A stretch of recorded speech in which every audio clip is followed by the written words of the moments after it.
వరంగల్ జిల్లా ప్రధాన వార్తలను పరిశీలించినట్లయితే గీత కార్మికుల జీవనాధారమైన ఈత చెట్లను తొలగించిన వారిపై చర్యలు తీసుకోవాలని వర్ధనపేట ఎక్సైజ్ సిఐ కార్యాలయం ముందు గౌడన్నలు ఆందోళన నిర్వహించినటువంటి సందర్భం కనిపిస్తోంది.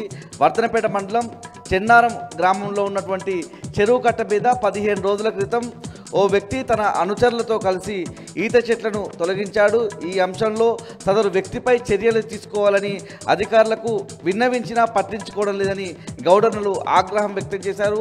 ఇవాళ వర్ధనపేటలోని ఎక్సైజ్ సిఐ కార్యాలయానికి వెళ్ళి వినతి పత్రం ఇచ్చేందుకు వెళ్ళగా కనీసం అధికారులు స్పందించలేదు. కార్యాలయానికి రానటువంటి పరిస్థితి కనిపించింది. ఈ విషయంలో అక్కడ ఉన్నటువంటి గౌడనులంతా కూడా కార్యాలయం ఎదుట ధర్నా నిర్వహించారు.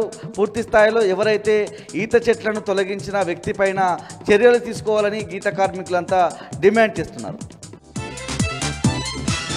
మహబూబాబాద్ జిల్లా ప్రధాన వార్తలను పరిశీలించినట్టయితే మహబూబాబాద్ మండలం శనిగపురం గ్రామ సమీపంలోని కుమ్మరికుంట దగ్గర ఘోర రోడ్డు ప్రమాదం చోటు చేసుకుంది. అతివేగంతో వచ్చిన ఇసుక ట్రాక్టర్ ఆటోను ఢీకొనడంతో ఈ ప్రమాదం జరిగింది.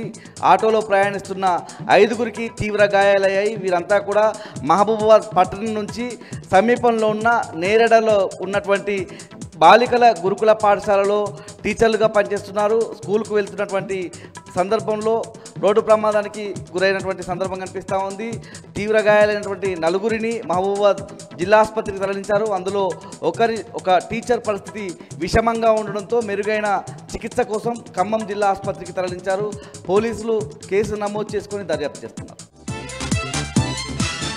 జయశంకర్ భూపాలపల్లి జిల్లా ప్రధాన వార్తలను పరిశీలించినట్టయితే భూపాలపల్లి సబ్ రిజిస్ట్రార్ కార్యాలయంలో ఏసీబీ అధికారులు తనిఖీలు నిర్వహించారు. రాష్ట్ర వ్యాప్తంగా ఏసీబీ డీజీ ఇచ్చినటువంటి ఆదేశాల మేరకు ఉమ్మడి వరంగల్ జిల్లాలోని భూపాలపల్లి సబ్ రిజిస్ట్రార్ కార్యాలయంలో తనిఖీలు నిర్వహిస్తున్నట్లుగా ఏసీబీ అధికారులు అయితే చెప్తున్నటువంటి సందర్భం కనిపిస్తూ ఉంది. ప్రధానంగా ప్రతిరోజు భూపాలపల్లి సబ్ రిజిస్ట్రార్ కార్యాలయంలో 30 నుంచి 35 రిజిస్ట్రేషన్స్ జరుగుతున్నాయని, అందులో అవకతవకలు అక్రమాలు జరుగుతున్నట్లుగా గుర్తించామని ఏసీబీ డీఎస్పీ సాంబయ్య తెలిపారు.